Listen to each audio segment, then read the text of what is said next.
right. So we are now to the final secret of a highly engaged team. So again, if you haven't listened, go back and listen to episode 1, which is about genuine concern. Episode 2 is about communication. So what exactly are you talking about? What do you need to know from your team members?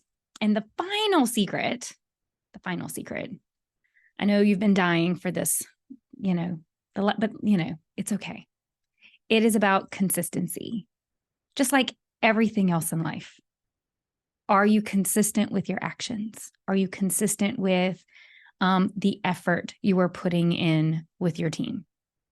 So again, like you probably are kind of sick of this, but actions speak very loudly. And I often feel like actions sometimes are more important than words, particularly when you're talking about,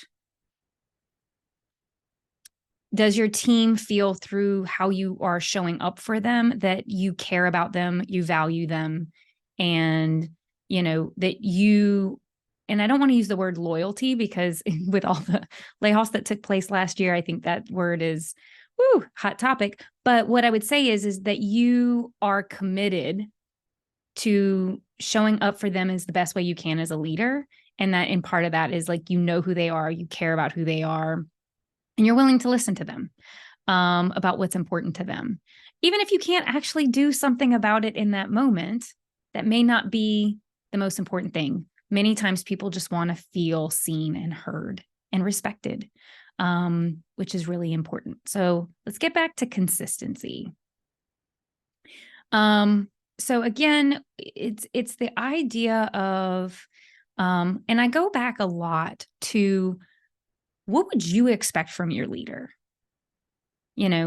So much of the time we talk about our teams and our teams need so much, and the emotional labor of managing a group of people. I think that's a conversation we really need to have, is that a lot of times people underestimate the emotional labor of someone who's in a leadership position. It is taxing.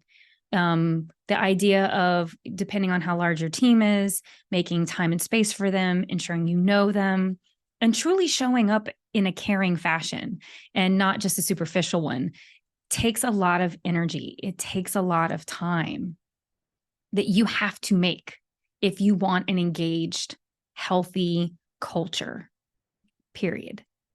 And it's not a one and done. It's not like you have a conversation with them once and it's like an annual, and please don't let this be where you have one conversation a year and it is their annual review. Oof. Quickest way to lose an entire team, because no, there's nothing about that is meaningful. There's nothing about that is respectful. And I go back to, would that be acceptable to you with your leader? Absolutely not. So why would it be okay for your team? So anytime you find yourself thinking, well, do I really need to do that? Ask how you would feel if it was done to you. Do unto others as you would have them do unto you. So again, this is not rocket science. It really isn't. It's about practical, consistent actions on your part. So just as I said, I think about this a lot because, we ask a lot of our leaders. We absolutely do.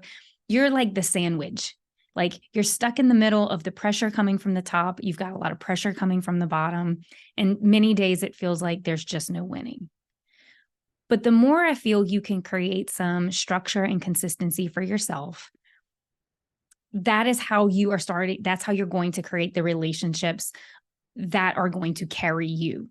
So I often think about the teams that I had where we had the most engagement, we had the most like go get them, high productivity.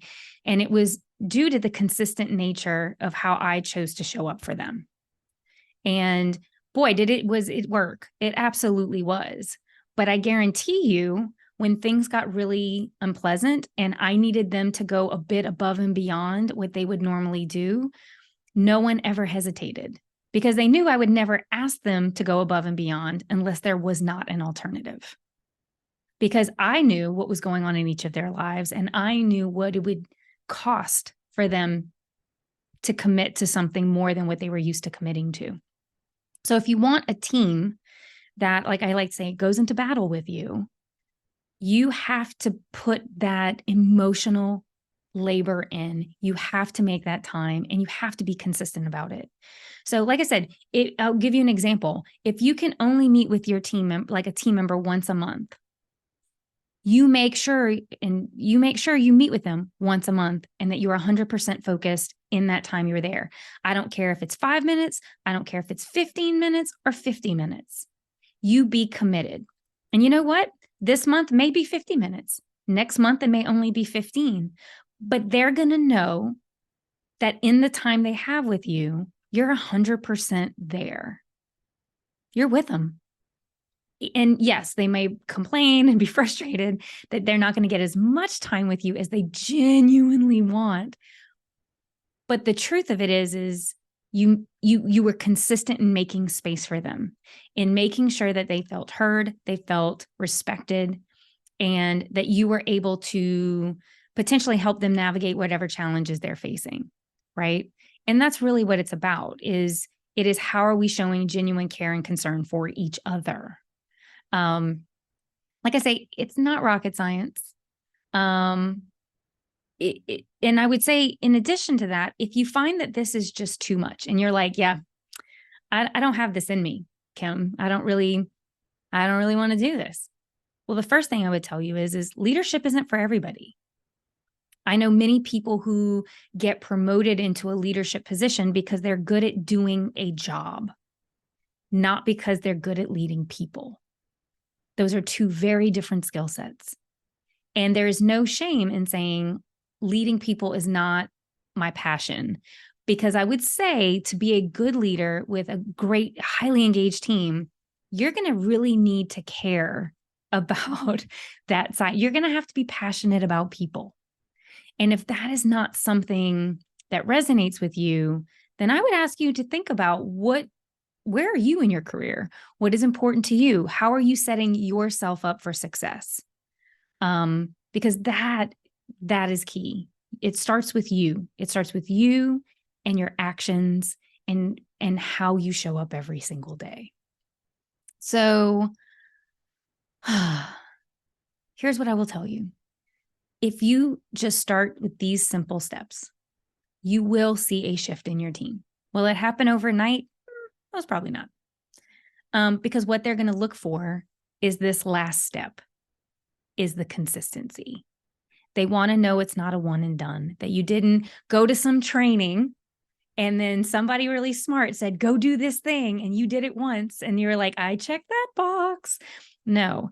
Are you going to be consistent in it? Are you going to show up for them the same way the next time you have a meeting? So the consistency part of this is where you're building credibility. It's where, like I've heard somebody call it a credibility bank, where, it's the idea that if you're building that, you're just building that foundation. And so if something happens and there's a crack in it, it doesn't destroy the whole thing, because you now have been consistent in how you've shown up. So again, it's not going to happen overnight, but I promise if you stay consistent, it's like going to the gym. Like one workout is not going to make you ripped, right? Same thing with your team and engagement. One action from you is not going to result in a highly engaged team.